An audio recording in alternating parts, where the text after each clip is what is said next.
Okay, so this is a quick video for lesson 25. We're calling this Structure in Polynomial Function Graphs. So what we're talking about today is we're talking about end behavior. And to demonstrate this, I'm going to use question number 22 on the back. So question number 22 says, negative x to the fourth plus 3x squared plus x minus 1. And the questions all ask for a description of the end behavior. So I'll get to that first, but I do want to talk a little bit about the topic in general. So what I'm going to do is I'm going to go to my graphing calculator. On the tablet, the TI-83 doesn't show up that well. It's a little hard to see, and I'm pretty sure it's sideways in the videos. So I'm going to use an app that you can use as well. It's on the Apple App Store and also on the Google Play Store, called Desmos. So I'm going to go to Desmos.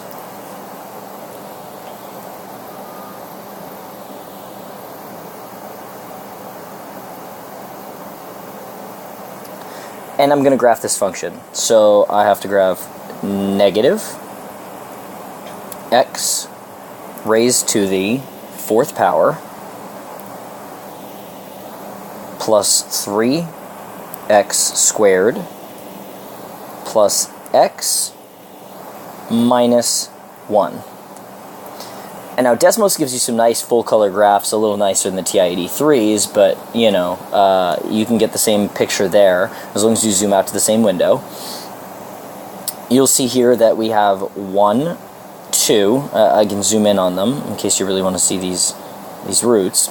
We have 1 root, 2 roots, 3 roots, 4 roots. Right? We have how many turning points? We have 1, 2, and 3. The third is up here. 3 turning points, which all matches up to what we should expect from a degree 4 polynomial. Right? The degree is 4. So that's what we've been talking about the last couple days. So I don't really need to know any of these roots, though. This section is not asking me for that. All I need to do is describe the end behavior. So let's just note a couple things. It goes down on both sides. We agree? As I go left, it goes down. As I go right, it goes down. So I'm going to recreate a little example of this graph in my notes so that we can look at this picture while we're also working on the answer. So if I have my x and my y-axis, this is not very accurate, but it comes up and down and up and then back down, and it comes out the bottom like that. Okay. Now remember that, of course, this is the x-axis and this is the y-axis, sometimes called f of x.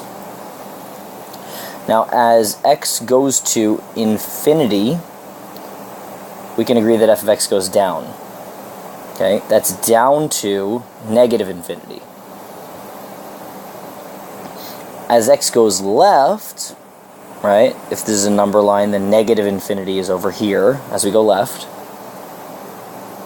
As x goes that way, it also goes down, which is still to negative infinity.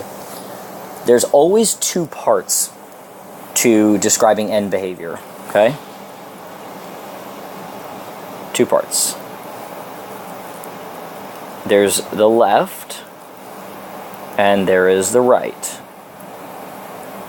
So there's always going to be an x approaches negative infinity, because that's what going left is, right? We're going left, we're counting along this number line, right? We're moving this way. We're going towards negative infinity off to the left here. Okay? Now, for the right, we always have to describe what happens as we go to the right as well. So this is going to be x goes to infinity.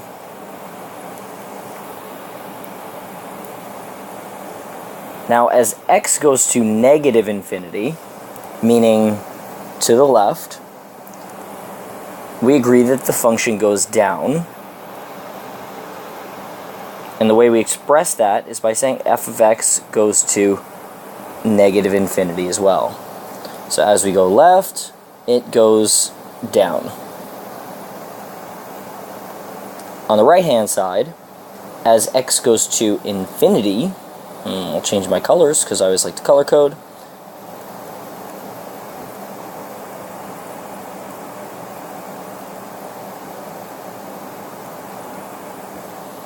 As x goes to the right, as x approaches infinity, that is, it goes down as well, and that's f of x going to negative infinity.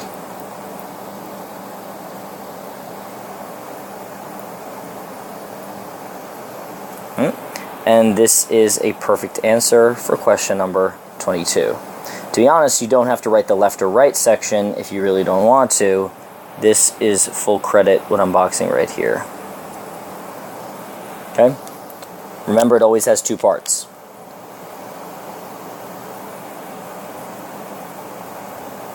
You can think of it on the graph that we did today in our notes.